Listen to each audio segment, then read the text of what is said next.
Hello guys, हाल ही में चीन में एक बड़ी सेल लगी थी, तो जाहिर है हमने अली एक्सप्रेस से शानदार गैजेट्स इकट्ठा किए हैं। कल हमें मित्सुबिशी कंपनी की बनाई हुई एक अलग तरह की पेंसिल मिली। शायद आपको लगे कि इस आम पेंसिल में कुछ भी नया नहीं है। आप शायद पहले ही समझ चुके होंगे कि ये ऐसी पेंसिल में पतली रॉड का इस्तेमाल किया जाता है।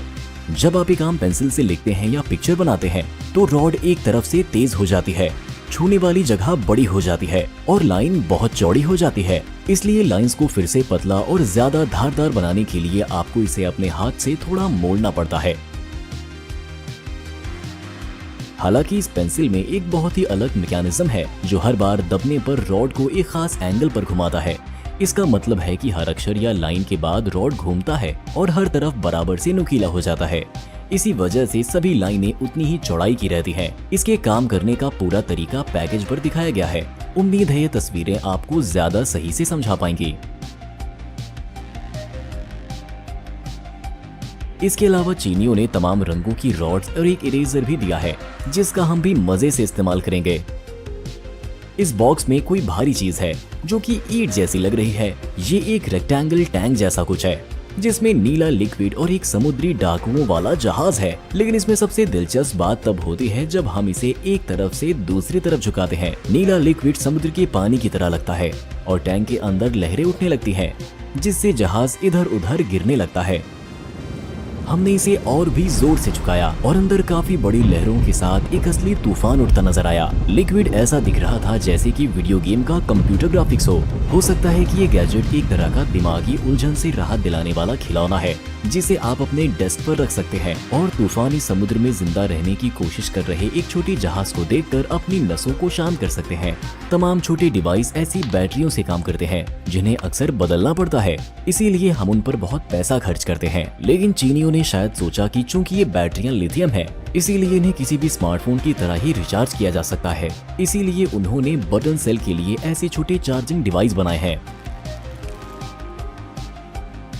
आपको बसेस में एक पावर बैंक या स्मार्टफोन चार्जर प्लग करना होगा और यहाँ बैटरी डालनी होगी।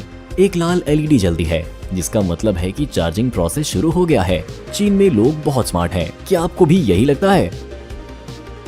हम लंबे वक्त से इस गैजेट का इंतजार कर रहे थे, इसीलिए हम इसे जल्द से जल्द आजमाना चाहते थे। ये सैकड़ों छेदों वाली एक मेटल ट्यूब है और ये हमें इस मछली को खाने की एक मास्टरपीस में बदलने में मदद करेगी।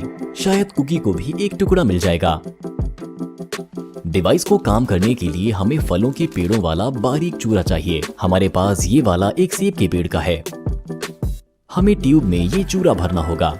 ये चूरा बहुत महीन है इसीलिए छेदों से बाहर गिर जा रहा है। फिर भी हमें उम्मीद है कि सब कुछ ठीक हो जाएगा। अब हमें चारकोल से भरी हुई एक आम ग्रिल की जरूरत है। दरअसल आप यही काम एक उल्टी बाल्टी या पैन के साथ भी कर सकते हैं। हमने थोड़े से कोयले ग्रिल के किनारे पर रखे। उसके बाद हमने अपनी मेटल सिगरेट को जलाया। इससे सफेद धुआं निकलना शुरू हुआ जिसकी हमें खाना पकाने के लिए जरूरत होगी। फिर हमने इसे ग्रिल के नीचे रखा, जाली से ढक दिया और ऊपर मछली रख दी। लेकिन इसे कोयले से दूर रखना जरूरी है, नहीं तो ये बहुत जल्दी पक जाएगी। 1 मिनट बाद हमें एहसास हुआ कि अगर हम ट्यूब को सीधे अंगारों पर रखेंगे तो ज्यादा धुआं होगा और हम गलत नहीं थे। 5 मिनट में ही काफी धुआं हो गया।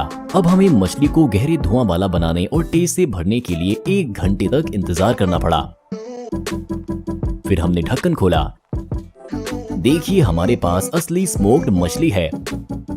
मांस के सुनहरे रंग पर ध्यान दें। हम चाहते हैं कि कैमरा इस खुशबू को कैद कर ले जो सड़क पर फैल रही है।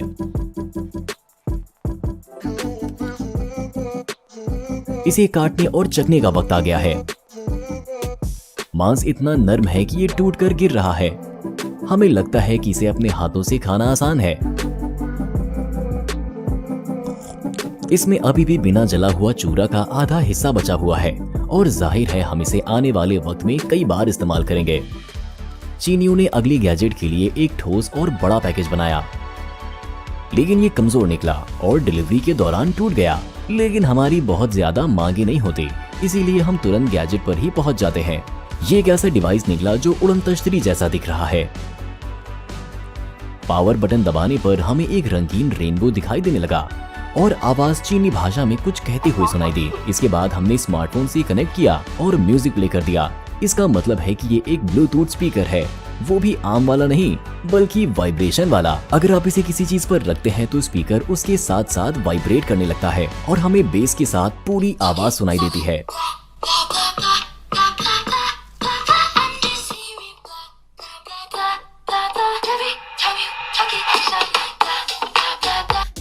इसके अलावा वाइब्रेशन वाले हिस्से से प्रोडक्टिव फिल्म हटाने पर हमें बार बार इस्तेमाल में आ सकने वाली चिपचिपी डिस्क मिल जाती है। ये खड़ी सतह पर भी चिपका कर स्पीकर की तरह इस्तेमाल किया जा सकता है और जब चिपकने वाला टेप गंदा हो जाए तो आप इसे पानी से धो सकते हैं। साथ ही ये पानी हमें स्पीकर में पैदा होने वाली वाइब्रेशन की वेव्स भी देखने में मदद करता है। फिर भी इसकी जिस खासियत ने हमारा ध्यान खींचा वो इसके तरह तरह के रंग हैं। बटन दबाकर आप न सिर्फ दर्जनों इक्वलाइजर मोड बल्कि रंगों और झिलमिलाहट के अनगिनत ऑप्शंस भी चुन सकते हैं।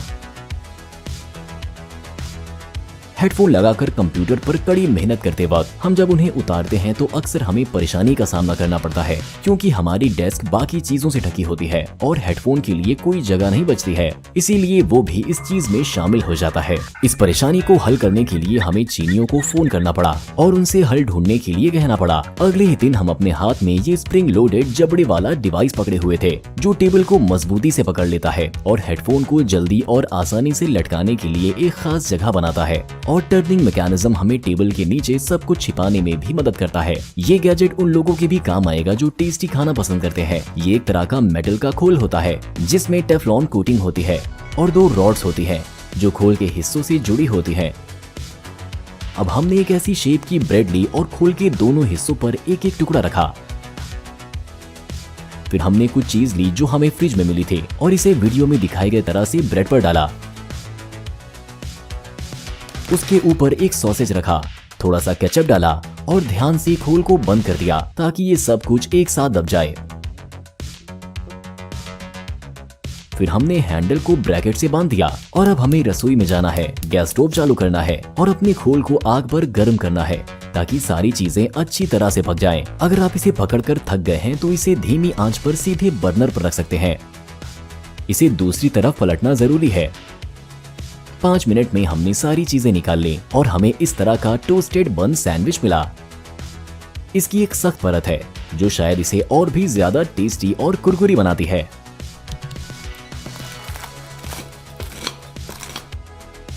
अरे वाह, इस नायाब चीज को देखिए, चीज पिघल गई है, सॉसेज अच्छे से गर्म हो गया है और सच बताएं तो ये सैंडविच हद से ज्यादा टेस्टी लग रहा है। आप शायद अंदर सॉसेज की जगह अपनी चाहत के मुताबिक कुछ भी डाल सकते हैं। सिलिकॉन कॉल का इस्तेमाल करने के बाद हम अक्सर ट्यूब का ढक्कन खो देते हैं या कभी कभी ये इसमें लगा ही नहीं रहता। बेशक आप इसे मास्किंग टेप से सील कर सकते हैं, लेकिन चीनियों ने ऐसे कामों के लिए खास छोटी लाल टोपी बनाई है। बस इन्हें इस तरह नोजल पर खींचना है और ट्यूब में कॉल सूखेगा नहीं। इसे उसी तरह से हटाया जा सकता है और इसे वापस इस्तेमाल के लिए तैयार एक छोटी लाल टोपी में बदला जा सकता है। इस बेहतरीन बॉक्स को देखें जिसमें एक किट है जिसकी मदद से हम अपने हाथों से एक असल और कम लागत वाला रेडियो रिसीवर बनाएंगे। इसको जोड़ने का तरीका काफी आसान और तेज है। सबसे पहले हमने स्पीकर को फ्रंट पैनल पर स्क्रू किया, फिर एंटीना वाले सर्किट बोर्ड को रियर पैनल पर लगाया, कनेक्टर्स लगाया और बाकी के हिस्सों को एक साथ जोड़ दिया। ये सबसे दिलचस्प हिस्सा है। साइड पैनल के कट पैटर्न पर ध्यान दें। इसकी वजह से सख्त प्लाईवुड को बिना किसी कठिनाई के 90 डिग्री तक किसी भी एंगल पर मोड़ा जा सकता है। हमें नहीं पता कि उन्हें इसका ख्याल कैसे आया, लेकिन ये बढ़िया काम करता है। फिर हमने नरम पैड को डिवाइस के नीचे चिपका दिया और हमारा चीनी रेडियो तैयार हो गया। कितना अच्छा और शानदार दिखने वाला डिवाइस है। एंटीना को बाहर निकालने और उसे चालू करने का वक्त आ गया है। ये काम करता है, सारे स्टेशन खुद से ही कनेक्ट हो जाते हैं और आप बस एक बटन छूने से उन्हें बदल सकते हैं। अगर आप इनमें से किसी भी गैजेट में इंटरेस्ट रखते हैं तो हमेशा की तरह सभी लिंक डिस्क्रिप्शन में हैं।